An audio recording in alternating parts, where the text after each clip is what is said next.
Hello friends, welcome to the channel masters of botany again. मैं हूं आपका दोस्त विनय कुमार सिंह।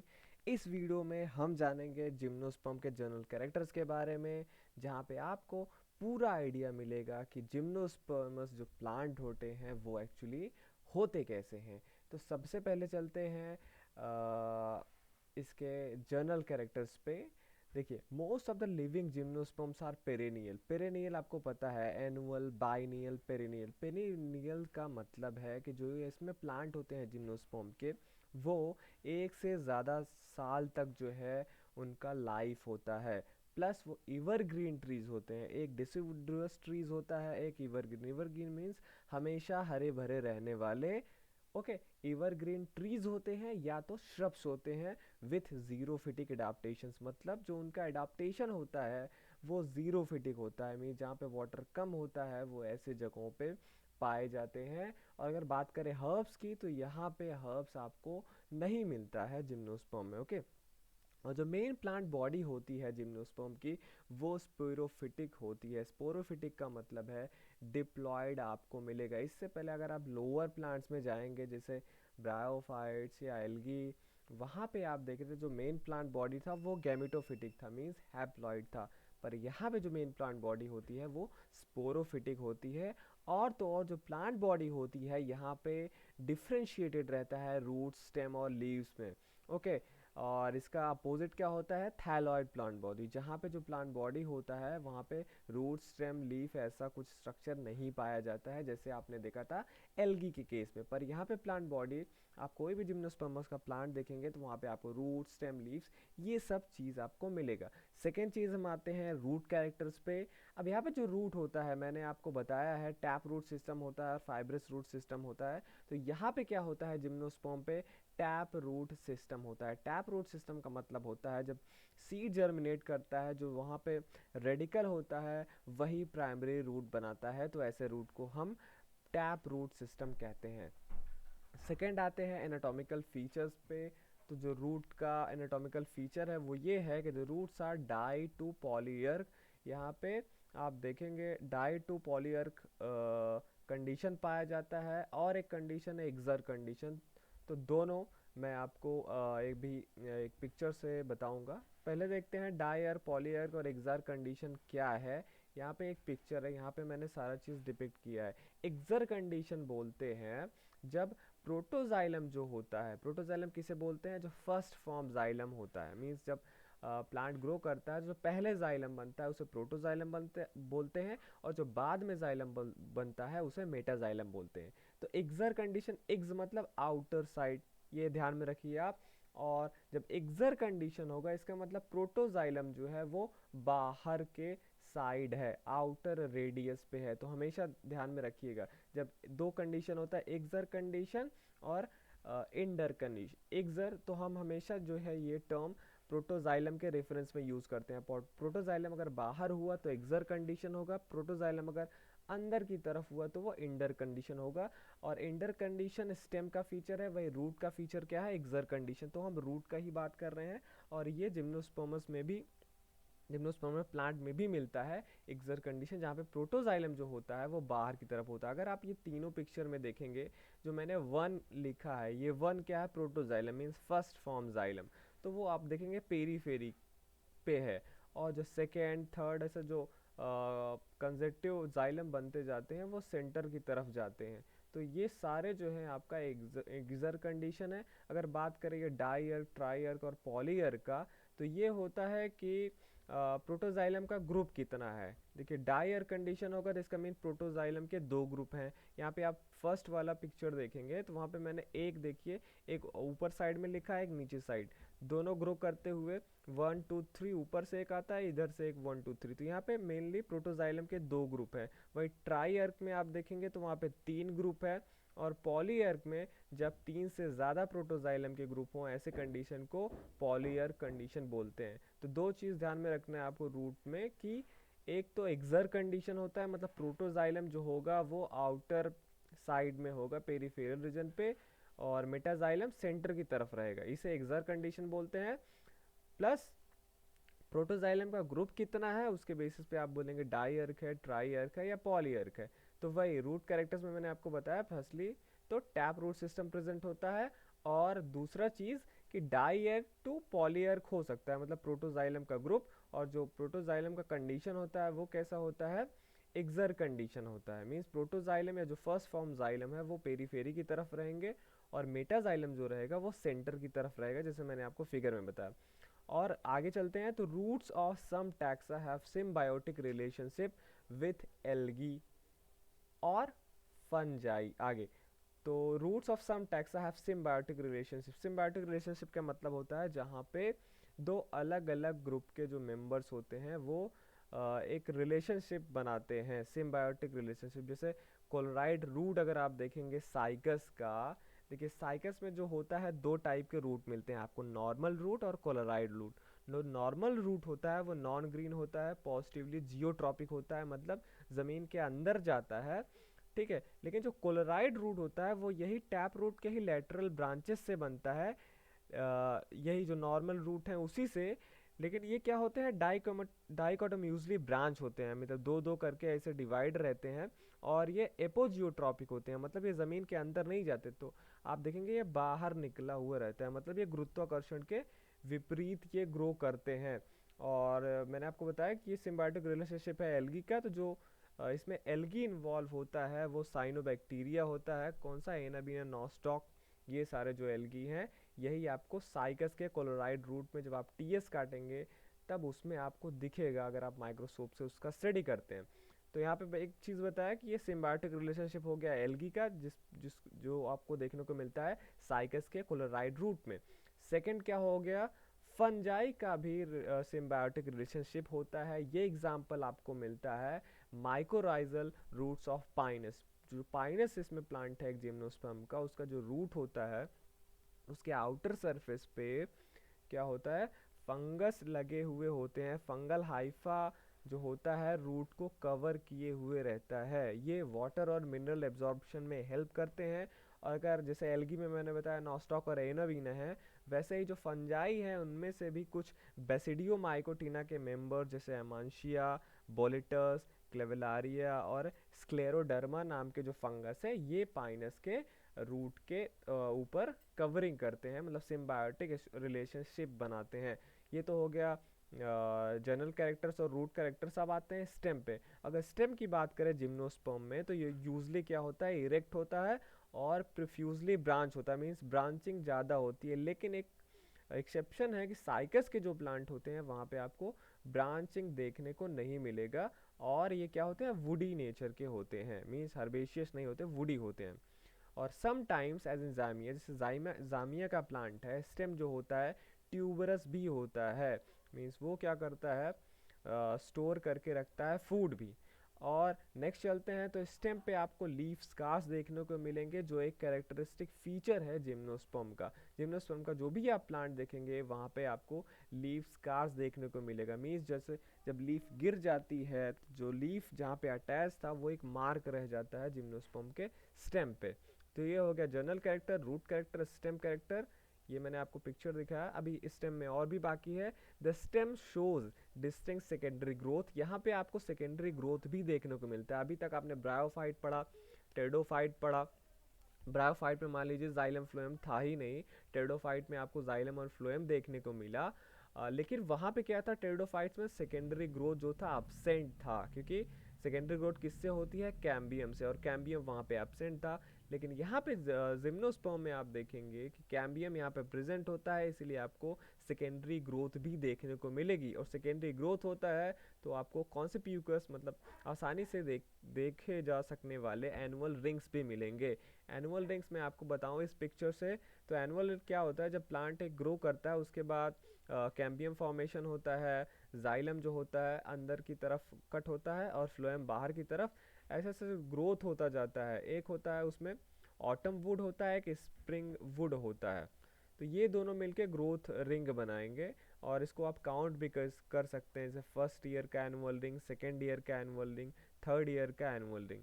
एक एनुअल रिंग में ध्यान दीजिएगा दो चीज़ें आती है, ऑटम वुड और स्प्रिंग वुड। ऑटम वुड जो होता है ये ज़्यादा डेंस होता है, ठीक है, और जो स्प्रिंग वुड होता है ये कम डेंस होता है। ओके, तो ये था एनुअल रिंग। और नेक्स्ट चले तो annual rings are present in the both. However, in some gymnosperm like cycas, primary cambium is short-lived and is replaced by successive rings of cambia formed outside the secondary phloem. ध्यान देने वाली चीज़ ये है कि मान लीजिए सेकेंडरी ग्रोथ तो होता है, लेकिन कुछ जिम्नोस्पर्म में जैसे साइकस है जो वहाँ पे प्राइमरी कैम्बियम, नॉर्मल रूट में क्या होता है, देखिए नॉर्मल रूट में क्या होता है, जाइलम होता है, फिर कैम्बियम फॉर्म होता है, उसके आउटसाइड फ्लोएम होता है। और कैम्बियम जो है पूरे लाइफ टाइम के लिए कैम्बियम अंदर की तरफ जाइलम कट करता जाता है और बाहर की तरफ फ्लोएम कट करता हुआ जाता है। लेकिन साइकस में ऐसा नहीं होता, वहाँ पे जो प्राइमरी कैम्बियम बनता है वो जो है शॉर्ट लिव्ड होता है। और आगे वो क्या होता है, वो जो प्राइमरी कैम्बियम होता है वो रिप्लेस हो जाता है सक्सेसिव रिंग्स ऑफ कैम्बिया। मतलब एक बार जाइलम बनाया अंदर की तरफ और बाहर की तरफ फ्लोएम, तो जो बीच में कैम्बिया था वो वहाँ से चला गया, फिर फ्लोएम के आउटसाइड बाहर की तरफ कैम्बिया फॉर्म होगा और फिर वो अंदर की तरफ जाइलम बनाएगा और बाहर की तरफ फ्लोएम बनाएगा। ऐसे ऐसे सक्सेसिव रिंग्स बनते जाते हैं। ये कहाँ पे देखने को आपको मिलेगा, साइकस में। फिर आते हैं आगे, in the next in the cortex of the stem. Cortex जो जिम्नोस्पर्म का स्टेम होता है उसके कॉर्टेक्स में, मतलब जो वैस्कुलर सिलेंडर के बाहर, फ्लोएम व्लोएम के बाहर का जो रीजन होता है कॉर्टेक्स का, वहाँ पे आपको टेनिफेरस सेल्स भी फ्रीक्वेंटली मिलेंगी। मतलब ये जिम्नोस्पर्म में कॉमन होते हैं, कॉर्टेक्स में आपको टेनिफेरस सेल्स मिलेंगे जहाँ पे आप टर्बेंटाइन ऑयल एक्सेट्रा का सिक्रेशन होता है। Okay, the young stem has a ring of collateral and open vascular bundle. जो यहाँ पे यंग स्टेम होता है जिम्नोस्पर्म का, वो वहाँ पे रिंग्स आपको देखने को मिलेगा। और वो रिंग्स कैसे होते हैं, कोलैटरल और ओपन वैस्कुलर बंडल में। जो वैस्कुलर बंडल होते हैं जाइलम और फ्लोएम से बने हुए, वो कोलैटरल होते हैं और ओपन होते हैं। ये फिगर नंबर 3 और फिगर नंबर 4 में आप देखेंगे। ये है आपका फिगर नंबर 3। देखिए टाइप्स ऑफ वैस्कुलर बंडल की बात करते हैं। फर्स्टली तो रेडियल वैस्कुलर बंडल, जैसा ये फर्स्ट पिक्चर रेडियल, यहाँ पे क्या होता है, जो ग्रीन वाले हैं ये फ्लोएम है और जो थोड़ा रेडिश है ये क्या है, जाइलम है। ये अगर अलग अलग रेडियाई पे पाए जाएंगे तो ये रेडियल कहलाता है, ठीक है। और दूसरा क्या टाइप है, कंसंट्रिक। कंसंट्रिक में या तो जाइलम अंदर हो गया फ्लोएम बाहर होगा, या तो फ्लोएम अंदर होगा जाइलम बाहर होगा। तो वो देखिए ग्रीन से जो यहाँ पे है वो फ्लोएम है और जो रेडिश है वो क्या है, जाइलम। अगर जाइलम बाहर होता है, ये देखिए ये जो पहला मैंने पिक्चर बनाया था रेडियल वाला, ये पूरा आपका क्या है, आपका स्टेम का समझ लीजिए टीएस है, ठीक। उसके अंदर आपको जाइलम फ्लोएम दिख रहा है। लेकिन ये जो है, ये जो आपका वैस्कुलर बंडल होता है, ये उसमें जाइलम फ्लोएम कैसे अरेंज होते हैं, ये केवल उतना पोर्शन है ये, ठीक है, वैस्कुलर बंडल का। तो यहाँ पे आप क्या देखेंगे, जो ग्रीन वाला है, ग्रीन वाला जो आपका फ्लोएम है वो है। अगर फ्लोएम बीच में होता है तो उसको एम्फी वेसल बोलेंगे। देखिए बाहर की तरफ क्या है आपका, जाइलम है, तो बाहर की तरफ जाइलम होगा। तो आप अगर आपको ये याद रखना है कि एम्फी वेसल और एम्फी क्राइबल में कैसे याद रखूंगा, तो यही ध्यान में रखिए। बाहर की तरफ जाइलम होगा, अंदर की तरफ फ्लोएम। फ्लोएम क्या होता है, पेरेन्काइमेटस टाइप का होता है, जाइलम हार्ड होता है। तो आप ये याद रखिए, जो आउटर सर्कल हार्ड हो जाएगा तो क्या बनाएगा, वेसल। उससे याद रखिए एम्फी वेसल। ओके, अगर आपको एम्फी क्राइबल याद रखना है तो उसी का अपोजिट आप याद रखिएगा, जहाँ पे जाइलम अंदर होगा और फ्लोएम बाहर होगा, तो बीच का जो सेंटर होगा वो हार्ड होगा। ओके, तो टाइप्स ऑफ वैस्कुलर बंडल में रेडियल हो गया, कंसंट्रिक हो गया। नेक्स्ट हम देखेंगे फिगर नंबर 4। एक होता है कंजॉइंट टाइप का वैस्कुलर बंडल, जहाँ पे ऐसा, यहाँ पे तो क्या था, एक के अंदर एक था, लेकिन यहाँ पे ऐसा नहीं होता, यहाँ पे साइड टू साइड होता है। एक होता है ये कंजॉइंट, इसे बोलते हैं, ठीक है, जब साइड टू साइड रहेगा। कंजॉइंट में भी 3 टाइप के होते हैं। First collateral close. कोलैटरल मतलब एक दूसरे के लेटर रहेंगे। देखिए नीचे जाइलम, ऊपर फ्लोएम है, क्लोज है क्योंकि यहाँ पे कैम्बियम जो है एब्सेंट है। दूसरा होता है कोलैटरल ओपन, जब देखिए नीचे जाइलम है, ऊपर फ्लोएम है और बीच में वाइटिश जो रीजन है वो क्या है आपका, कैम्बियम है, जिससे क्या होता है, सेकेंडरी ग्रोथ।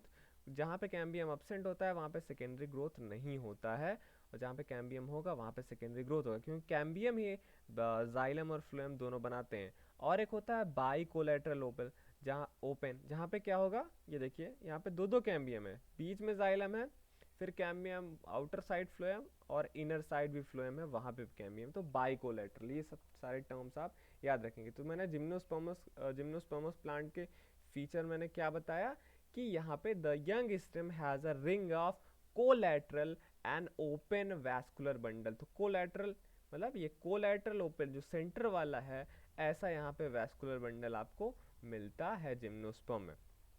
ठीक है, अब वैस्कुलर बंडल में आपका क्या होता है, जाइलम और फ्लोएम आता है। तो जाइलम और फ्लोएम की बात कर लेते हैं। The xylem consist of only tracheids and xylem parenchyma, vessels are absent with the exception of the members of Gnetales. देखिए, अगर हम एनाटॉमिकल फीचर की बात करें, आपने जाइलम और फ्लोएम के बारे में पढ़ा होगा, तो सब देखिए, आप अगर देखेंगे वैस्कुलर सिस्टम किस में आपको मिलता है, तो ब्रायोफाइट में तो नहीं था। आपको वैस्कुलर सिस्टम किस में मिलेगा, जिसे ट्रैकियोफाइटा बोलते हैं। ट्रैकियोफाइटा में आपका आता है टेरिडोफाइट, जिम्नोस्पर्म और एंजियोस्पर्म। अब देखिए, जो टेरिडोफाइट और जिम्नोस्पर्म है, ये थोड़ा ओल्ड होते हैं, ठीक है। इसलिए इसमें जो जाइलम होता है, ये केवल ट्रैकीड से ही और जाइलम पैरेन्काइमा का ही बना होता है। एडवांस फीचर कब होता है, जब इसमें वेसल्स का डेवलपमेंट हो जाता है। लेकिन वेसल्स जो होते हैं आपके, ये आपके एडवांस किस में मिलते हैं, ये एडवांस कैरेक्टर ये आपको एंजियोस्पर्म में मिलता है, ठीक।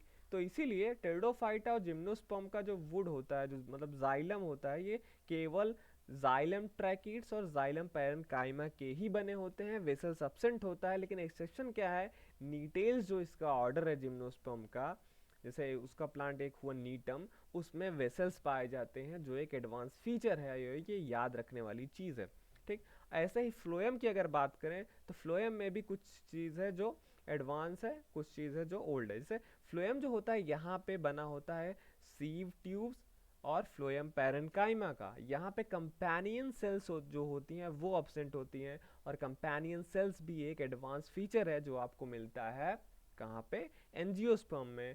टेरिडोफाइट्स और जिम्नोस्पर्म में कंपेनियन सेल नहीं होता है। तो जाइलम यहाँ पे किससे मिलके बना होता है, जाइलम ट्रैकीड्स और जाइलम पैरेन्काइमा, वेसल्स एब्सेंट होती हैं। और फ्लोएम जो होता है, सीव ट्यूब्स और फ्लोएम पैरेन्काइमा का बना होता है। कंपेनियन सेल यहाँ पे एब्सेंट होते हैं, और जो वेसल्स कंपेनियन सेल्स हैं, ये दोनों एडवांस फीचर्स हैं, ये आपको मिलता है एंजियोस्पर्म में। अब बात करते हैं वुड की। जो वुड बनता है आपका, एक्चुअली जो जाइलम ठीक है होता है पूरा का पूरा, वो वुड बनाता है। अब यहाँ पे जो जिम्नोस्पर्म होते हैं, उसमें वुड जो होता है दो मेनली टाइप का होता है। एक तो मैनोजाइलिक, एक तो पिक्नोजाइलिक। ये मैंने पहले भी आपको बताया प्रीवियस लेक्चर्स में, फिर भी यहाँ पे फिर से बता देता हूँ। जो मैनोजाइलिक वुड होता है, वो सॉफ्ट होता है, लूज होता है।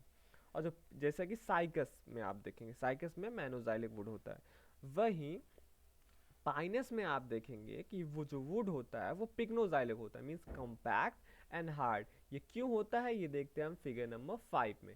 ये देखिए फिगर नंबर 5 ये रहा। मैंने आपको बताया था कि मैनोजाइलिक और पिग्नोजाइलिक वुड में डिफरेंस क्या होता है। देखिए मैनोजाइलिक में वुड कॉम्पैक्ट नहीं होता, क्योंकि यहाँ पे पिथ और कॉर्टेक्स और मिडुलरी रेज, जो एक्चुअली मेनली पैरेन्काइमा का बना होता है, वो ज़्यादा होती हैं, वेल डेवलप्ड होती हैं। इसीलिए जब ये पैरेन्काइमेटस सेल्स अगर ज़्यादा रहेंगे, तो वुड आपका क्या होगा, सॉफ्ट हो जाएगा, लूज हो जाएगा। वहीं पिक्नोजाइलिक वुड में आप देखेंगे वुड कॉम्पैक्ट होता है, क्योंकि यहाँ पे पिथ, देखिए दो मैंने पिक्चर बनाया है, दोनों में आप देखिए पिथ जो है, लेफ्ट साइड वाले में पिथ ज़्यादा बड़ा है, राइट साइड वाले में पिथ रिड्यूस्ड है। तो जहाँ पे पिथ रिड्यूस रहेगा, मिडुलरी रेज भी आप देखेंगे रिड्यूस है, कॉर्टिकल रीजन भी रिड्यूस है। तो जब ये सारे पैरेन्काइमेटस सेल्स जो होते हैं वो कम हो जाएंगे, तब आपका जो वुड है वो ज़्यादा अमाउंट में रहेगा, और ऐसा वुड हार्ड होगा, उसी को पिक्नोजाइलिक बोलते हैं। और मैनोजाइलिक जो होगा वो कॉम्पैक्ट नहीं होगा, लूज होगा, सॉफ्ट होगा, क्योंकि वहाँ पे पिथ, कॉर्टेक्स और मेडुलरी रेज जो होते हैं वो वेल डेवलप्ड होती हैं, जो पैरेन्काइमेटस सेल्स की मेनली बनी हुई होती हैं। तो ये हो गया आपका वुड के बारे में बात होगी। अब हम बात करेंगे लीफ कैरेक्टर्स का। जो लीफ होता है वो यूजली डाइमॉर्फिक होता है जिम्नोस्पर्म में। डाइमॉर्फिक मतलब दो टाइप का, that is foliage and scaly leaves. एक फोलिएज लीफ होता है जो एक्चुअली में क्या करते हैं, फोटोसिंथेसिस करते हैं, और दूसरा स्केली लीफ, जो स्केली होते हैं उनका काम फोटोसिंथेसिस करना नहीं होता, वो प्रोटेक्शन के पर्पज से डेवलप होती हैं, और ये दोनों जो होते हैं स्पायरली अरेंज होती है। मैंने आपको फिलोटैक्सी पढ़ाया था प्रीवियस लेक्चर में, जहाँ मैंने आपको बताया था लीव्स का अरेंजमेंट भी कई टाइप से हो सकता है, अल्टरनेट, अपोजिट, ये सारा। तो उसमें इसमें क्या होता है, जिम्नोस्पर्म में स्पायरली अरेंज लीव्स होती हैं, जो कि एक प्रिमिटिव फीचर है। The foliage leaves are green. अब देखिए, जो फोलिएज लीव होता है वो ग्रीन होता है, सिंपल होता है, हो सकता है नीडल शेप्ड हो सकता है, या तो पिन्नेटली कंपाउंड होगा। वाइल जो स्केली लीव्स होती हैं वो यूजली माइन्यूट होती हैं, बहुत छोटी, और डिसिडियस होती हैं। डिसिडियस मतलब वो जल्द ही गिर जाती हैं डेवलप होने के बाद, क्योंकि उनका काम प्रोडक्शन करना था। वो जो बर्ड्स होते हैं मेनली, उनको प्रोटेक्ट करने के लिए उनका ग्रोथ होता है, और जल्दी से वो गिर जाती हैं जब बर्ड थोड़ा सा बड़ा हो जाता है, मीन्स उसमें अपना खुद का सिस्टम डेवलप हो जाता है। इन सम टैक्सा जैसे Ephedra only scaly leaves are present. अब आप इफेड्रा में देखेंगे, वहाँ पे केवल स्केली लीव्स ही प्रेजेंट होता है, फोलिएज लीव्स नहीं होता है। अब अगर बात करें लीव्स जो होता है, वहाँ पे आपको थिक क्यूटिकल देखने को मिलेगा। अगर आपने लीफ एनाटमी पढ़ी है तो वहाँ पे आपने देखा होगा कि लीफ का भी जो होता है अलग अलग वो उसमें रीजन होता है, ऐसा ही केवल सिंपल नहीं होता। तो इसका थिक क्यूटिकल होता है, ओके, क्योंकि ये जीरोफिटिक एडाप्टेशन है। और जीरोफिटिक जो प्लांट होते हैं उनमें क्यूटिकल जो होता है वो थिक होता है, ताकि वो गर्मी वर्मी से सबसे बचा रहे, ट्रांसपिरेशन एक्सेट्रा उसमें ना हो। और स्टोमेटा जो होते हैं संकन होते हैं, संकन मीन्स डीप। जैसे आप लीफ का टीएस काटेंगे, अगर एंजियोस्पर्म का जो प्लांट कुछ है, मीजोफाइट्स हैं या हाइड्रोफाइट्स हैं, तो वहाँ पे आपको स्टोमेटा एपिडर्मिस के लेवल पे ही मिल जाएगा। लेकिन इनके जो लीव्स होते हैं यहाँ पे, स्टोमेटा जब आप टीएस काटेंगे तो स्टोमेटा काफ़ी अंदर होता है, मतलब डीप होता है, ओके। तो ये लीफ का कैरेक्टर। अभी और है आगे, the mesophyll of the leaf में बी अनडिफरेंशिएटेड। अब देखिए लीफ का जो होता है वो कई होता है, आप देखेंगे एपिडर्मिस होता है, मीजोफिल होता है, फिर वैस्कुलर सिस्टम, ये सारी चीज़ें होती है। पर मीजोफिल जो होता है ये भी दो टाइप का हो सकता है। एक तो अनडिफरेंशिएटेड, मतलब सारा जो मीजोफिल के सेल्स वो एक जैसे होंगे, जैसे आपको पाइनस के लीफ में मिलेगा, सेड्रस के लीफ में मिलेगा, ये दोनों जिम्नोस्पर्म है। वहाँ पे जो लीफ होता है उसका मीजोफिल अनडिफरेंशिएटेड होता है। वहीं और सारे जो प्लांट हैं उनमें, मतलब हाफ प्लांट में ये अनडिफरेंशिएटेड, और कुछ प्लांट में डिफरेंशिएटेड भी होता है। किसमें? जब डिफरेंशिएटेड होगा तो ये दो टाइप के सेल्स बनाएंगे, एक तो पैलिसेड और स्पंजी पैरेन्काइमा, दो, ठीक है। मीजोफिल में भी differentiated into palisade and spongy parenchyma. अब ये जो पैलिसेड होता है ये कॉलमनर होता है, कॉलम के जैसा होता है और काफ़ी कॉम्पैक्टली अरेंज होता है, ठीक। और ये जो लीफ का एपिडर्मिस होता है इसके राइट एंगल्स पे वो होता है, इसका एक्सिस होता है, ओके। और यहाँ पे क्लोरोप्लास्ट ज़्यादा होता है, मोस्टली लीफ के अपर सरफेस पे पाया जाता है, ओके। और ये बचाती हैं लीफ को हीट के, जो एक्सेसिव हीट होता है सन के रेस से उससे। और जो स्पंजी पैरेन्काइमेटस सेल्स होती हैं ये यूजली इरेगुलर शेप की होती हैं, और वो लूजली अरेंज होती हैं, वहाँ पे इंटरसेलुलर स्पेसेस होते हैं। और वहीं उसके नीचे, क्योंकि ये लोअर सरफेस पे होता है, लोअर सरफेस पे स्टोमेटा भी पाए जाते हैं, तो वहाँ पे गैसेस एक्सचेंज करने में फ़ायदा होता है। अब बात करते हैं, most gymnosperm leaves do not have lateral veins. देखिए आपने अगर एंजियोस्पर्म का लीफ देखा होता है, एक मिड वेन होता है, फिर उससे ढेर सारे लैटरल वेन्स निकली होती हैं, लेकिन मोस्ट जिम्नोस्पर्म में लीव्स में लैटरल वेन्स नहीं पाई जाती हैं। अब आपको पता है जो लैटरल वेन्स होते हैं, वेन्स क्या होता है, उसमें जाइलम फ्लोएम होता है, तो वो ट्रांसलोकेशन करता है वाटर और फूड का। तो यहाँ पे कैसे होता है ट्रांसलोकेशन? अब यहाँ पे एक होता है ट्रांसफ्यूजन टिश्यू, ये एक टाइप का टिश्यू है जो जिम्नोस्पर्म के लीफ में होता है, और यही क्या करती हैं, ट्रांसलोकेशन करती हैं न्यूट्रिशन का, ओके। अब बात करते हैं रिप्रोडक्टिव कैरेक्टर्स का।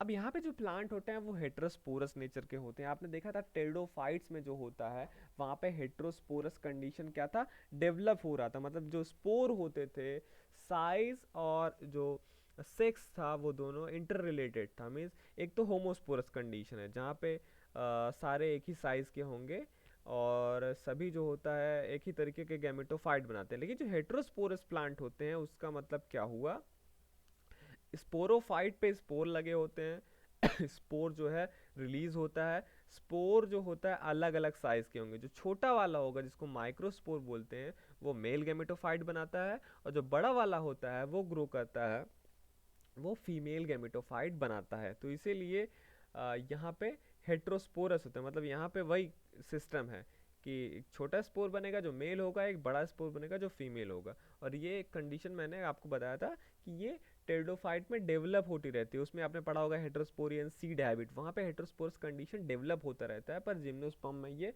हेट्रोस्पोरस कंडीशन पाया ही जाता है। अब देखिए, अब एक होता है यहाँ पे हेट्रोस्पोरस। अब ये जो स्पोर्स बनते हैं ये कहाँ पे बनते हैं? माइक्रोस्पोर्स बनते हैं माइक्रोस्पोरेंजिया में, और मेगास्पोर जो फीमेल होता है वो मेगास्पोरेंजिया में बनेगा। ये स्पोरेंजिया स्पोरोफाइट पे लगे हुए होते हैं। ओके। अब ये जो माइक्रोस्पोरेंजिया होता है ये भी एक्चुअली कहाँ पे ग्रो करते हैं? लीव्स पे ग्रो करते हैं। ऐसे लीव्स जहाँ पे माइक्रोस्पोरेंजिया लगा होता है उनको माइक्रोस्पोरोफिल कहते हैं, और ऐसे लीव्स जहाँ पे मेगास्पोरेंजिया लगा होता है उनको मेगास्पोरोफिल कहते हैं। ओके। और जो यूजली क्या करता है, कॉम्पैक्ट कोन या स्ट्रोबलाई बनाता है। मतलब जैसे फोलिएज लीव है, वो लीफ के अपेक्स पे क्या करेंगे, जो ऐसे लीव्स रहेंगे जिसपे स्पोर ग्रो करता है, वो यूजली कॉम्पैक्ट कोन्स बनाती हैं। और ये कोन जो होता है यूजली मोनोस्पोरेंजिएट होती हैं, मींस यूनिसेक्सुअल। जैसे एक ब्रांच गया, उसके टिप पे जो ये स्पोरोफिल्स हुई, तो वहाँ पे सारे के सारे माइक्रोस्पोरोफिल होंगे। दूसरे ब्रांच पे जो लास्ट में जाएगा अपेक्स पे लीव्स होंगी, वहाँ पे मेगास्पोर डेवलप होगा। तो ऐसे एक ही, या तो माइक्रोस्पोरेंजिया उसमें डेवलप हुआ या तो मेगास्पोरेंजिया उस पर डेवलप हुआ। तो ऐसे को क्या कहते हैं, ऐसे कोन्स को मोनोस्पोरेंजिएट, मतलब यूनिसेक्सुअल। बाइसेक्सुअल कब बोलेंगे? देखिए यहाँ पे लिखा है but in some species like Ephedra foliata और इफेड्रा इंटरमीडिया, यहाँ पे बायोस्पोरेंजिएट कोन्स भी मिलते हैं। मतलब एक ही कोन में आपको दोनों टाइप के लीव्स मिलेंगे, माइक्रोस्पोरेंजिया बीयरिंग और मेगास्पोरेंजिया बीयरिंग। ओके। तो मेल कोन्स जो होते हैं, मतलब ऐसे लीव जहाँ पे माइक्रोस्पोरेंजिया होती है, ये शॉर्ट लिव्ड होती हैं। Microsporangia develop on the abaxial side of the microsporophyll. जो माइक्रोस्पोरेंजिया होता है ये माइक्रोस्पोरोफिल्स के लोअर साइड पे डेवलप्ड होता है, अपर साइड पे नहीं। द नंबर ऑफ स्पोरेंजिया पर sporophyll worries from 2 to numerous. और जिसकी जो स्पोरोफिल पे देखिए स्पोरेंजिया होता है, और जो स्पोरेंजिया का नंबर होता है पर स्पोरोफिल, मतलब एक स्पोरोफिल पे कितने स्पोरेंजिया लगा रहेगा, ये भी काफ़ी वरी करता है। जैसे पाइनस में आपको 2 स्पोरेंजिया पर स्पोरोफिल मिलेगा, और वहीं साइकस में आपको न्यूमेरस। फिर आते हैं आगे, the development of microsporangia means eusporangiate. आपने ये टेरिडोफाइट में पढ़ा था कि जो माइक्रो स्पोरेंजिया का डेवलपमेंट होता है ये यूस्पोरेंजिएट या लेप्टोस्पोरेंजिएट टाइप का हो सकता है। तो जो जिम्नोस्पर्म में माइक्रोस्पोरेंजियम का डेवलपमेंट होता है वो यूस्पोरेंजिएट टाइप का होता है। मतलब यूस्पोरेंजिएट टाइप का मतलब स्पोरेंजियम जो होता है वो ग्रुप ऑफ सेल से बनता है, ना कि एक सेल से, जैसा आपको लेप्टोस्पोरेंजिएट में देखने को मिलता था। आगे बढ़ते हैं। The microspores are liberated in various stages of the development of male gametophyte. देखिए ये जो माइक्रोस्पोर हैं, ये मैंने आपको क्या बताया था, ये आगे जर्मिनेट करते थे।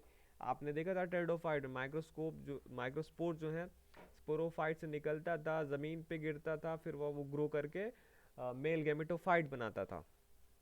ओके। तो वहाँ पे क्या था, गैमेटोफाइट आपने टेरिडोफाइट में पढ़ा था, इंडिपेंडेंट था। मतलब माइक्रोस्पोर स्पोरोफाइट से निकलेगा, जमीन पे गिरेगा, गैमेटोफाइट जमीन पे ग्रो करता है। तो ऐसे इस कंडीशन को इंडिपेंडेंट बोलते हैं। यहाँ पे क्या होगा, यहाँ पे जो माइक्रोस्पोर्स होते हैं ये एक्चुअली प्लांट पे ही जब रहता है तो उसमें डिवीजन होके गैमेटोफाइट बनने लगता है। और गैमेटोफाइट यहाँ पे क्या होता है, डिपेंडेंट होता है स्पोरोफाइट पे। मतलब वो जाके ज़मीन पे नहीं ग्रो करता, वहीं प्लांट पे ही ग्रो करता है वो। तो ऐसे वो क्या हो गया, डिपेंडेंट हो गया। और देखिए जब माइक्रोस्पोर होगा, जब गैमेटोफाइट जब बनता रहता है तो उसका भी कई स्टेजेस होते हैं। जैसे माइक्रोस्पोर हुआ, वो डिवाइड करके 2 सेल 3 सेल 4 सेल ऐसा बनाएगा। और सबका ये मतलब पेक्यूलियर फीचर होता है। जैसे अगर मैं बात करूँ एग्जांपल के तौर पे, they are liberated at 3 celled stage in Cycas. Cycas में क्या होगा, जब माइक्रोस्पोरेंजिया से रिलीज होगा उस समय वो 3 सेल्ड स्टेज में रहता है। वही पाइनस में आप देखेंगे 4 सेल स्टेज में रहता है, और इफेड्रा में वो 5 सेल स्टेज में रहता है। फिगर 6 आप देखिए, आप अच्छे से समझ पाएंगे। ये देखिए मैंने बनाया है microspore liberation in various stages of the development of the male gametophyte. सबसे ऊपर टॉप लेफ्ट देखिए, पहला माइक्रोस्पोर है, ये जो मैंने लीफ बनाया है इसका मतलब ये स्पोरोफाइट है और उसी पे लगा हुआ रहता है। उसी प्लांट पे ही रहते हुए इसमें फर्स्ट डिवीजन होगा, ठीक है, एक छोटा सेल बनेगा एक बड़ा सेल बनेगा, इसका भी नाम है, जैसे प्रोथेलियल सेल, ट्यूब सेल, ऐसे ऐसे करके, मैंने वो सारे नहीं लिखा है यहाँ पे, ऐसे आपको बेसिक बताने के लिए। माइक्रोस्पोर जो होगा उसमें फर्स्ट डिवीजन होगा तो 2 सेल स्टेज होगा, वो प्लांट पे ही लगा रहेगा। फिर उसमें सेकेंड डिवीजन होगा, 3 सेल स्टेज हो गया। अब सबसे पहला नंबर जो है साइकस में, मैंने आपको बताया 3 सेल स्टेज पे वो स्पोरोफाइट से रिलीज होके एयर करंट के द्वारा कहाँ पे पहुंच जाता है, फीमेल उसके पास, फीमेल गैमीट के पास, ठीक है, जहाँ पे आगे फर्टिलाइजेशन होगा। तो ये 3 सेल स्टेज में ही जो है साइकस में वो रिलीज हो जाता है। वहीं पाइनस में आप देखेंगे तो एक और बार डिवीजन हो जाता है, तब ये स्पोरोफाइट से रिलीज होता है, मतलब 4 सेल स्टेज में। और इफेड्रा में जब आप देखेंगे 5 सेल स्टेज रहेगा, तब ये प्लांट से, स्पोरोफाइट से ये रिलीज होता है। तो ये सब कैरेक्टर हैं, आपको याद रखना, साइकस में 3 सेल, पाइनस में 4 सेल, और इफेड्रा में 5 सेल स्टेज से ये स्पोरोफाइट से रिलीज होगा और एयर करंट के द्वारा ये पहुंचेगा कहाँ पे, फीमेल गेमेटोफाइट के पास में, मतलब मेगास्पोर आप कह लीजिए। वहाँ पे मैंने माइक्रोस्पोर का डेवलपमेंट केवल दिखाया है, मेगास्पोर सिर्फ ऐसे ही बनाया है आपको दिखाने के लिए। ये भी डेवलप होता है फीमेल गेमेटोफाइट में, जहाँ पे ओवम वोम रहेगा, फिर ठीक है, फिर वहाँ पे क्या होगा, फर्टिलाइजेशन कंप्लीट होता है। तो ये था पिक्चर। अब नेक्स्ट चलते हैं 4 cell stage in Pinus and 5 cell stage in Ephedra. Figure 6 मैंने आपको दिखा दिया। The male gametes are non motile with the exception of Cycas and Ginkgo. देखिए जो जिम्नोस्पर्म होता है, इसमें जो मेल गैमीट्स होते हैं वो नॉन मोटाइल होते हैं, मतलब वहाँ पे फ्लैजिला लाइक स्ट्रक्चर आपको नहीं मिलेगा। लेकिन इससे एक्सेप्शन कौन कौन से हैं, साइकस और जिंको। अब बात करते हैं फीमेल कोन्स का। Female cones are form by the aggregation of megasporophyll. देखिए जो मेगास्पोरोफिल रहेगा वो एग्रीगेट होकर फीमेल कोन बनाएगा, और मैंने बोला ही आपको ये यूनिसेक्सुअल होते हैं। They are persistent on the plant for several year. देखिए अब क्या हुआ, मेल कोन्स जो होता है वो मैंने आपको ऊपर बताया कि वो कॉमनली शॉर्ट लिव्ड होते हैं, मैंने कुछ ही क्षण के लिए मेल कोन्स बना, माइक्रोस्पोरेंजिया डेवलप हुआ, माइक्रोस्पोरेंजिया से माइक्रोस्पोर जो है अलग अलग सेल स्टेज पे रिलीज होके वो कहाँ पे चले गए, फीमेल गेमेटोफाइट के पास में, और मेन कोल जो है गिर जाता है। वहीं जो फीमेल कोन होते हैं ये प्लांट पे बहुत सारे मतलब बहुत साल तक वो उस पे लगे हुए रहते हैं। द मेगास्पोरोफिल में भी similar to normal foliage leave. अब ये दिखता कैसे है, मेगास्पोरोफिल जो होता है ये कह रहा है कि ये नॉर्मल फोलिएज लीव के जैसा ही दिखेंगे। जैसे साइकस में आप देखेंगे जो मेगास्पोरोफिल होता है वो फोलिएज लीव के जैसा ही दिखता है, या तो कॉलाइन होगा, जैसे पाइनस में आप देखेंगे आपको लगे स्टेम से निकला हुआ रहता है स्पोरोफिल, ऐसा नहीं है कि लीफ के एंडिंग पे वो एग्रीगेट रहे। Okay, the megasporangium. अब देखिए जो आपका मेगास्पोरोफिल होता है वहाँ पे मेगास्पोरेंजियम लगा होगा, और मेगास्पोरेंजियम को ही हम ओव्यूल बोलते हैं। देखिए ये इंटरेस्टिंग जो है ट्रांजिशन है, आप बहुत कंफ्यूज होते हैं इन सब टर्म्स में, आपको ध्यान देना है कि ओव्यूल क्या है। ओव्यूल आपने एंजियोस्पर्म में पढ़ा है, ओवरी के अंदर रहता है, एक्चुअली वो क्या है, मेगास्पोरेंजियम है। तो यहाँ पे तभी आपको लिंक मिलेगा कि जिम्नोस्पर्म एंजियोस्पर्म कैसे एक दूसरे से लिंक्ड है, और क्यों जिम्नोस्पर्म एंजियोस्पर्म से डिफर है, क्यों इसको हम ओवरी के बेसिस पे, क्योंकि यहाँ पे ओवरी नहीं बनता है इसलिए इसको जिम्नोस्पर्म बोलते हैं। एंजियोस्पर्म में क्या होता है, ओवरी बनता है। तो megasporangium is naked structure on the megasporophyll. अब देखिए जो ओव्यूल है वो नेक्ड स्ट्रक्चर है, मतलब मेगास्पोरेंजियम ये नेक स्ट्रक्चर है मेगास्पोरोफिल, मतलब मेगास्पोरोफिल होगा उसमें मेगास्पोरेंजियम लगा होगा जो एक्चुअली ओव्यूल है, और ओव्यूल के अंदर मेगास्पोर बनता है जो आगे चल के ओव्यूल वो बनाता है, ओवरी बनाता है या फीमेल गैमेटोफाइट बनाता है, उसके अंदर ओवम रहेगा। ओके, अब देखिए ओव्यूल्स की बात कर लेते हैं। जो यार ओव्यूल होता है मतलब मेगास्पोरेंजियम, ये ऑर्थोटॉपस होते हैं। ऑर्थोट्रोपस मींस पोजीशन के बेसिस पे। ओव्यूल्स की पोजीशन आपने एंजियोस्पर्म में पढ़ा होगा, ऑर्थोटॉपस, एनाट्रोपस, कंपाइलोट्रोपस, इतने टाइप के होते हैं। उसका एक्सिस कैसा है, वैसे वैसे तो ओव्यूल्स जो होता है जिम्नोस्पर्म में ये ऑर्थोटॉपस नेचर के होंगे, मतलब एक स्ट्रेट होते हैं।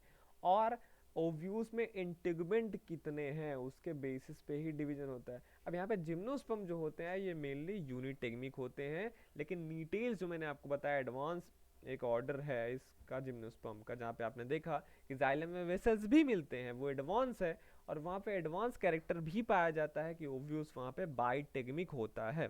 Okay, the ovular integument is differentiated into 3 layer, और जो ओव्यूल का इंटेगुमेंट होता है ये भी 3 भागों में डिवाइड आप कर सकते हैं इसे, आउटर एंड इनर लेयर्स। जो आउटर 3 भागों में था, एक आउटर होगा, एक मिडिल होगा, एक इनर होगा। आउटर और इनर लेयर जो होता है वो फ्लैशी होता है, मिडिल जो लेयर होता है वो स्टोनी होता है। ये देखिए मेगास्पोर आगे चल के क्या बनाता है, मेगास्पोरेंजियम बनाता है, मीन्स ओव्यूल बनाता है। ये प्लांट पे ही लगा हुआ होता है, आप देखेंगे ये देखिए सिंगल इंटेगुमेंट है वहाँ पे, ठीक है, ये सिंगल इंटेगुमेंट है यहाँ पे। और ये क्या हुआ, ये ये तो मेगास्पोरेंजियम हुआ, ये मेगास्पोर हुआ जो आगे चल के फीमेल गेमेटोफाइट बनाएगा। अब बात करते हैं द नंबर ऑफ आर्चिगोनी। आपने इससे पीछे देखिए, रिलेशन आपको बिठाना बहुत ज़्यादा जरूरी है। आपने पढ़ा था टेरिडोफाइट ब्रायोफाइट में कि जब वहाँ पे क्या था, अब जैसे टेरिडोफाइट में हमने गेमेटोफाइट जो था इंडिपेंडेंट था, मतलब जो स्पोर हैं वो ज़मीन पे आए, वो ग्रो किए, एक फीमेल गेमेटोफाइट बनाए। वहाँ पे आपने देखा मतलब फीमेल गेमेटोफाइट पे आर्चिगोनिया होगा और मेल गेमेटोफाइट पे एंथ्रिडिया होगा। तो वैसे यहाँ पे, लेकिन यहाँ पे क्या होगा, गेमेटोफाइट तो प्लांट पे ही रहता है, मतलब अंदर डिपेंडेंट होता है स्पोरोफाइट पे। तो यहाँ पे जो फीमेल गेमेटोफाइट है, ये जो आपका है मेगास्पोरेंजियम ओव्यूल, ये आगे चल के फीमेल गेमेटोफाइट बनाएगा, और इसी के अंदर आर्चिगोनिया भी रहेगी। और जो नंबर होता है आर्चिगोनिया का, मतलब फीमेल रिप्रोडक्टिव ऑर्गन आर्चिगोनिया, ये इनकंसिस्टेंट होगा, मीन्स वेरिएबल होगा। The archegonium of नीटम is represented by ovum only. अब देखिए सबसे रिड्यूस कंडीशन मिलता है नीटम में, ऐसे ही एंजियोस्पर्म में भी आपको आर्चिगोनिया एंथ्रिडिया आपको नहीं मिलता है, तो क्योंकि वो एडवांस कैरेक्टर और नीटम नीटेल्स का मेंबर है, ये भी एडवांस है। तो यहाँ पे जो आर्चिगोनियम है वो केवल ओवम से ही रिप्रेजेंट होती है, मतलब केवल वहाँ पे ओवम होगा। आर्चिगोनिया के अंदर आप देखेंगे ओवम होता है, नेक कैनाल सेल्स, ये सारे आपने पढ़े थे टेरिडोफाइट्स में, और यहाँ पे भी ऐसा होता है नेक कैनाल सेल्स वगैरह। पर नीटम के अंदर ऐसा नहीं होता, वो केवल जो आपका आर्चिगोनियम होता है वो ओवम से ही रिप्रेजेंट किया जाता है। अब आगे बढ़ते हैं, the archegonium has a single egg. देखिए आर्चिगोनियम का अंदर क्या क्या होता है, आर्चिगोनियम के अंदर सिंगल एग होता है, वेंटर कैनाल सेल होते हैं, नेक कैनाल सेल्स होते हैं, ठीक, नहीं नेक कैनाल सेल्स नहीं होते हैं। देखिए archegonium has a single egg and a venter canal cell, neck canal cells on the other hand absent. Neck canal cells यहाँ पे नहीं पाए जाते हैं, तो केवल एग रहेगा और वेंटर कैनाल सेल रहेगा जिम्नोस्पर्म में। ओके, अब पॉलिनेशन की बात कर लेते हैं। मेल, ये सारे फीमेल हो गए, माइक्रोस्पोर मेगास्पोर सारे कुछ हो गया। पॉलिनेशन की बात कर लेते हैं। जब मेगास्पोर माइक्रोस्पोर सारा कुछ बन जाएगा, माइक्रोस्पोर आगे चल के मेल गेमेटोफाइट बनाएगा। मेल गेमेटोफाइट जो होता है वो हवा के ज़रिए पहुंचेगा फीमेल गेमेटोफाइट के पास में, वहाँ पे आएगा, वहाँ पे माइक्रोपाइलर पोर्शन होता है, उससे वो जाएगा फीमेल गेमेटोफाइट के पास। अब पॉलिनेशन जो होता है यहाँ पे डायरेक्ट होता है, मतलब पॉलन ग्रेन्स जो होता है डायरेक्ट कांटेक्ट आते हैं ओव्यूल के, पॉलन ग्रेन्स जाएंगे ओव्यूल के पास में माइक्रोपिलर एंड से। Pollen are deposited in the pollen chamber where they germinate. अब जो पॉलन होते हैं, मतलब पॉलन क्या है, पॉलन है मेल गेमेटोफाइट, वो जो होता है आता है पॉलन चैम्बर में, वहाँ पे मेगास्पोरेंजियम में, वहाँ पे वो जर्मिनेट करता है। ओके, जर्मिनेट करके आगे फर्टिलाइजेशन होगा। The entire gymnosperms are wind pollinated, और जो पॉलिनेशन होगा वो विंड पॉलिनेशन होता है, इसमें इंसेक्ट विंसेक्ट का इन्वॉल्वमेंट नहीं होता, ना तो बर्ड का ना तो एनिमल का। ओके, यहाँ पे जो पॉलिनेशन होगा वो विंड पॉलिनेशन होगा।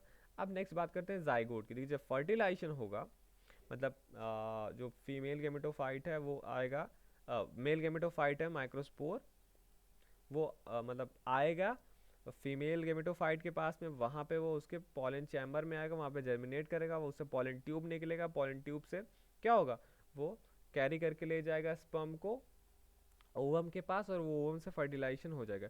और उसके बाद जाइगोट बनेगा। The zygote formed as a consequence of fertilisation is the mother cell of the next sporophytic generation. और जाइगोट को क्या बोलेंगे, ये अगले स्पोरोफिटिक जनरेशन। देखिए अभी तक क्या था, मेल फीमेल गेमेटोफाइट की बात हो रही थी, जब उसके स्पर्म और ओवा का फर्टिलाइजेशन हो गया तब बना आपका जाइगोट। और ये जाइगोट जो है जर्मिनेट करके पहले डिवाइड करके एम्ब्रियो बनाता है, फिर एम्ब्रियो जो है आगे चल के नेक्स्ट स्पोरोफिटिक जनरेशन बनाता है, इसीलिए जाइगोट को मदर सेल कहते हैं नेक्स्ट स्पोरोफिटिक जनरेशन का। The development of embryo is meroblastic. अब देखिए जाइगोट डिवाइड करके मैंने आपको बताया एम्ब्रियो बनाएगा, लेकिन उसका जो होता है डेवलपमेंट वो मीरोब्लास्टिक होता है। मीरो में जब पूरा जो है जाइगोट ना इन्वॉल्व हो एम्ब्रियो के फॉर्मेशन में, means the embryo develops only from a part of the zygote, केवल जाइगोट के कुछ पार्ट से ही बना। कौन सा पार्ट से? बेसल से बनता है, बेसल पार्ट से। जब जाइगोट का डिवीजन होगा एक एपिकल पोर्शन में एक बेसल पोर्शन में, तो बेसल पोर्शन से ही जाइगोट से पूरा क्या बनता है? एम्ब्रियो बनता है। ओके, ये हो गया। डेवलपमेंट ऑफ एंडोस्पर्म, देखिए अब जो होता है जब आप फीमेल गेमेटोफाइट देखेंगे वहाँ पे आपका जाइगोट बना, बाहर एंडोस्पर्म भी बनता है। आपने एंजियोस्पर्म में देखा है ट्रिप्लॉइड नेचर का एंडोस्पर्म होता है, लेकिन यहाँ पे जो डेवलपमेंट होता है एंडोस्पर्म का वो फर्टिलाइजेशन के पहले ही डेवलपमेंट हो जाता है, और इसीलिए एंडोस्पर्म जिम्नोस्पर्म में कोई भी पूछे तो आप क्या बोलेंगे कि एंडोस्पर्म यहाँ पे हैप्लॉइड होता है with a small number of exceptions. जैसे नीटम और वेलवेशिया में कुछ एक्सेप्शंस हैं, यहाँ पे क्या होता है एंडोस्पर्म में फ्री न्यूक्लियर डिविजन्स होते हैं early stage of embryo development में, मतलब न्यूक्लियर डिवीजन होगा वहाँ पे सेल वॉल नहीं फॉर्म होगा। ओके, तो आपने वो एंडोस्पर्म का टाइप पढ़ा होगा, सेलुलर न्यूक्लियर ऐसा टाइप का। तो कह रहा है भाई नीटम और वेलवेशिया में स्टार्टिंग में एम्ब्रियो फॉर्मेशन, एम्ब्रियो के डेवलपमेंट में फ्री न्यूक्लियर डिवीजन होते हैं। ओके, अब जो एम्ब्रियो होता है वो एंडोस्कोपिक होता है। एंडोस्कोपिक का मतलब जो शूट अपेक्स होगा, देखिए एम्ब्रियो से ही आपका निकलता है शूट अपेक्स और रूट अपेक्स। एंडोस्कोपिक का क्या मतलब होगा? जो एम्ब्रियो से शूट निकलेगा वो डायरेक्टेड होगा opposite to the micropyle. Micropyle क्या होता है? वो बाहर की तरफ ले जाने का रास्ता होता है, लेकिन जब शूट अपेक्स होगा वो निकलेगा उसके अपोजिट, मतलब अंदर की तरफ, इसलिए एंडोस्कोपिक बोलेंगे एम्ब्रियो का डेवलपमेंट। अब बात करते हैं नेक्स्ट, पॉलीएम्ब्रियोनी एक कॉमन फीचर है जिम्नोस्पर्म। पॉलीएम्ब्रियोनी का मतलब होता है development of more than one embryo. देखिए आपने क्या देखा था? जाइगोट, जाइगोट एक बंद मतलब एक ही मेल और फीमेल वो होता है गैमीट, वो फ्यूज करेगा, फर्टिलाइजेशन होगा और उससे जाइगोट बनता है, जाइगोट आगे चल के एम्ब्रियो बनाएगा। लेकिन यहाँ पे जिम्नोस्पर्म में पॉलीएम्ब्रियोनी होती है, मतलब development of more than one embryo is common in gymnosperm.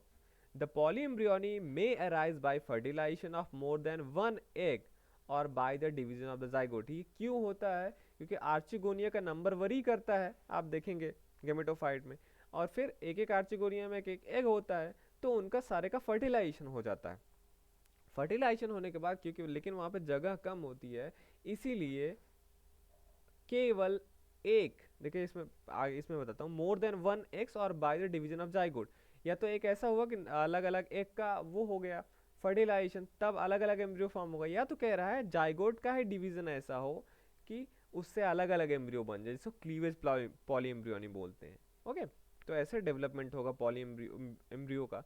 लेकिन कह रहा है but due to the physiological competition only one embryo survive and attains maturity. क्योंकि यहाँ पे जो गैमेटोफाइट होता है वो हाईली रिड्यूस होता है, उसमें जगह कम होता है, और उसको न्यूट्रिशन कौन देगा, इसीलिए सारे एम्ब्रियो का डेवलपमेंट नहीं होता है, केवल एक जो होता है एम्ब्रियो सर्वाइव करता है और वही मेच्योरिटी अटेन करता है।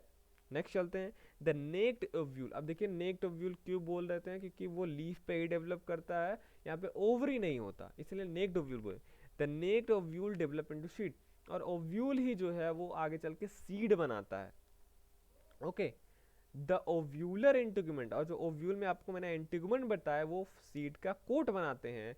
फ्रूट यहाँ पे एब्सेंट होता है क्योंकि ओवरी नहीं होती, ये आप फिगर 8 से समझेंगे। इससे आप समझिए जिम्नोस्पर्म वर्सेस एंजियोस्पर्म। देखिए लेफ्ट साइड वाला जिम्नोस्पर्म है, राइट साइड वाला एंजियोस्पर्म। मैंने आपको बोला देखिए बीज, ये आपका क्या है? मेगास्पोरेंजियम है, जिम्नोस्पर्म का मेगास्पोरेंजियम, जिसे आप ओव्यूल भी कहते हैं। ओव्यूल के अंदर इतने स्ट्रक्चर होते हैं, एक मेगास्पोर रहेगा, उसके बाद न्यूक्लियस होता है और इंटेगुमेंट होते हैं। ठीक, इंटेगुमेंट यहाँ पे यूनिटेग, मतलब एक ही इंटेगुमेंट आप देख रहे हैं। वहीं अगर आप एंजियोस्पर्म में देखेंगे, ये भी एंजियोस्पर्म का मेगास्पोरेंजियम है, ओव्यूल है, लेकिन प्लस ओवरी के साथ में। ये जो डॉटेड लाइन है ये ओवरी है, जिसके अंदर, क्योंकि एंजियोस्पर्म आपने पढ़ा उसके अंदर ओवरी के अंदर ओव्यूल्स रहते हैं, तो ओवरी के अंदर ओव्यूल रहेंगे। यहाँ पे मेगास्पोर भी है, न्यूक्लियस भी है, लेकिन एंड टेगमेंट्स यहाँ पे बाई टेगमेंट, दो लेयर के होंगे। ठीक, तो ये दोनों में डिफरेंस है, जिम्नोस्पर्म में यूनिटेगमिक और एंजियोस्पर्म में बाइटेगमिक, और बाहर से एक ओवरी का कवर ही होता है, ठीक। अब जो ओव्यूल है यही आगे चल के आपका सीड बनाता है, ऐसे एंजियोस्पर्म में भी जो ओव्यूल है आपका सीड बनाता है, लेकिन ओवरी जो है, ओवरी की वजह से इसमें फ्रूट बनता है, ओवरी का जो वॉल है वही फ्रूट बनाता है।